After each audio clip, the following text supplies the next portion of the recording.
ভুলে যায়, আমার তখন নিজেকে একটা চড় মারতে ইচ্ছে করছিল, কারণ সবকিছু সামনেই ছিল, চোখের সামনেই সব ছিল, আর আমি দেখতেই পাইনি।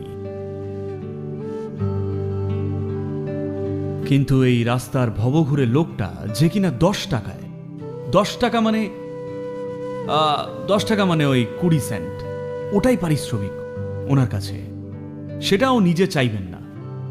10 টাকা দিলে উনি খুশি মনে চলে যাবেন। যে লোকটা সকাল থেকে সন্ধে রাস্তায় হেঁটে বেড়ায় 10টা টাকার জন্যে, সে এটা দেখতে পেল আর আমি দেখতে পেলাম না, আমার তো ভীষণ লজ্জা করছিল। দেখুন একবার, আমরা এতটাই অজ্ঞান, অচেতন, বুঝতে পারলেন? গোটা মানব জাতির বাস্তবতা এটাই। আমাদের অজ্ঞানতা এই স্তরেরই, যা এই সামনেই, আমরা সেটা দেখতে পাই না। একজন 10 টাকার আশায় ঘোরা নাম না জানা পথিক, সে